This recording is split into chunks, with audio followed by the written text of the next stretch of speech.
বাঙালি বিয়ে মানেই রেড গোল্ডেনের টাচ থাকবেই, তাই মাত্র 3 থেকে 4টে কালার দিয়ে এই সুন্দর ব্রাইডাল আই মেকআপটা ক্রিয়েট করেছি। কিভাবে করেছি চলো দেখাই।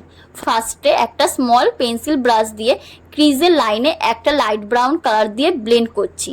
আমি কিন্তু একসাথে দুটো চোখেই কাজ করি। তারপর লাইট ব্রাউনটাকে একটা রেড কালার দিয়ে ক্রিজ লাইনের একটু ওপরের দিকে ব্লেন্ড করছি। খুব ভালো করে ব্লেন্ড করবে যেন একটা কালার আর একটা কালারের সাথে খুব ভালোভাবে মিশে যায়। তারপর একটা স্মল ফ্লাপি ব্রাশ দিয়ে অরেঞ্জ কালার নিয়ে রেড কালারটাকে ব্লেন্ড করছি ক্রিজে। ভালো করে দেখো, কালারটা কিন্তু ব্লেন্ড করতে করতে আমি আস্তে আস্তে ওপরের দিকে উঠছি। তারপর সেম একই ব্রাশ দিয়ে একটা ইয়েলো কালার নিয়ে অরেঞ্জটাকে খুব ভালো করে ব্লেন্ড করছি ক্রিজে। যেহেতু কাট ক্রিজ আই মেকআপ করবো, তাই একটা ডার্ক ব্রাউন কালার দিয়ে ক্রিজের যে লাইনটা দেখা যাচ্ছে ঠিক ওখানেই ব্লেন্ড করছি ক্রিজ লাইনটা আর একটু ডার্ক করার জন্যে।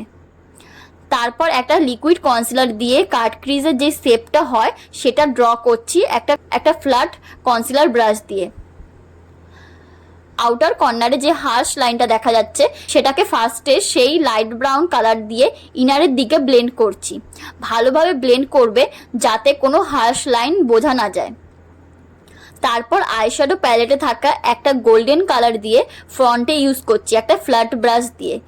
আইয়ের নিচের কাজের ভিডিওটা আর নেওয়া হয়নি, নেক্সট আবার কোনো ভিডিওতে কাজল স্মাচিংয়ের ভিডিওটা তোমাদের সাথে শেয়ার করব। তারপর লাইনার কাজল পরিয়ে সেটাকে ব্লেন্ড করে আই লুকটা কমপ্লিট করছি। তোমাদের এই আই লুকটা কেমন লাগলো সেটা কিন্তু অবশ্যই জানিও। তোমরা কিন্তু এই আই লুকটা যে কোনো ব্রাইডাল লুকে করতে পারবে।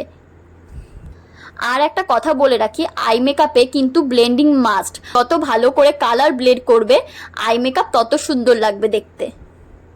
চলো আজকের মতো টাটা সবাইকে, দেখা হবে আবার নতুন একটা ভিডিও নিয়ে।